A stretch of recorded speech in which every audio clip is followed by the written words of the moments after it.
రేవంత్ రెడ్డి జగన్ చూసి ఒకటి నేర్చుకోవాలి. ప్రజల్ని బారులు తీరేలా చేయాల్సిన అవసరం ఏంటండి? ఇప్పుడు ఇది సోషల్ మీడియా యుగం, మెయిన్ మీడియా యుగం, ఎలక్ట్రానిక్ వ్యవస్థల యుగం.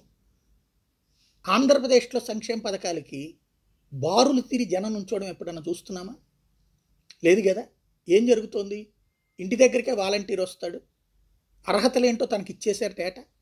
ఇంటి దగ్గరకు వచ్చి మీ దగ్గర ఆధార్ది లింకప్ చేసుకున్న తర్వాత అందులో చెక్ చేస్తాడు, మీకు అవకాశం ఉందా లేదా అన్నది, ఏ ఏ పథకాలకు అవకాశం ఉందో చెప్తాడు, అక్కడే అప్లై చేసేస్తాడు ఆ ట్యాబ్లోనే, అక్కడే తమ్ము తీసుకుంటాడు. ఆ తర్వాత నెక్స్ట్ పథకాల డబ్బులు వచ్చేస్తాయి.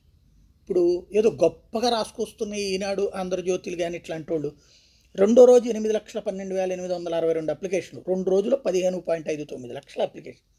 ఇక్కడ అసలు విషయం ఏంటంటే 16 లక్షల మంది క్యూ లైన్లలో నుంచి అప్లికేషన్స్ ఇవ్వాల్సిన పరిస్థితి వచ్చింది. ఎందుకు? కాంగ్రెస్ అంటే ఒకప్పుడు గ్యాస్ కోసం క్యూ లైన్లు, కరెంటు బిల్లులు కట్టడానికి క్యూ లైన్లు, పన్ను కట్టడానికి క్యూ లైన్లు, రేషన్ కార్డు క్యూ లైన్లు ఎవరో పెట్టారు. ఆ స్టేజ్ మళ్ళీ ఎందుకు తేవాలి? పాత రోజులకి తీసుకొస్తున్నారు.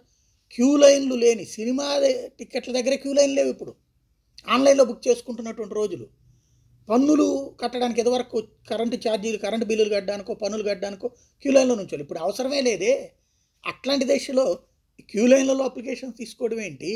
మళ్ళీ 50 రూపాయల కలర్ జిరాక్స్లు గోలైంది. ఒకసారి ఆలోచించితే బాగుంటుందేమో.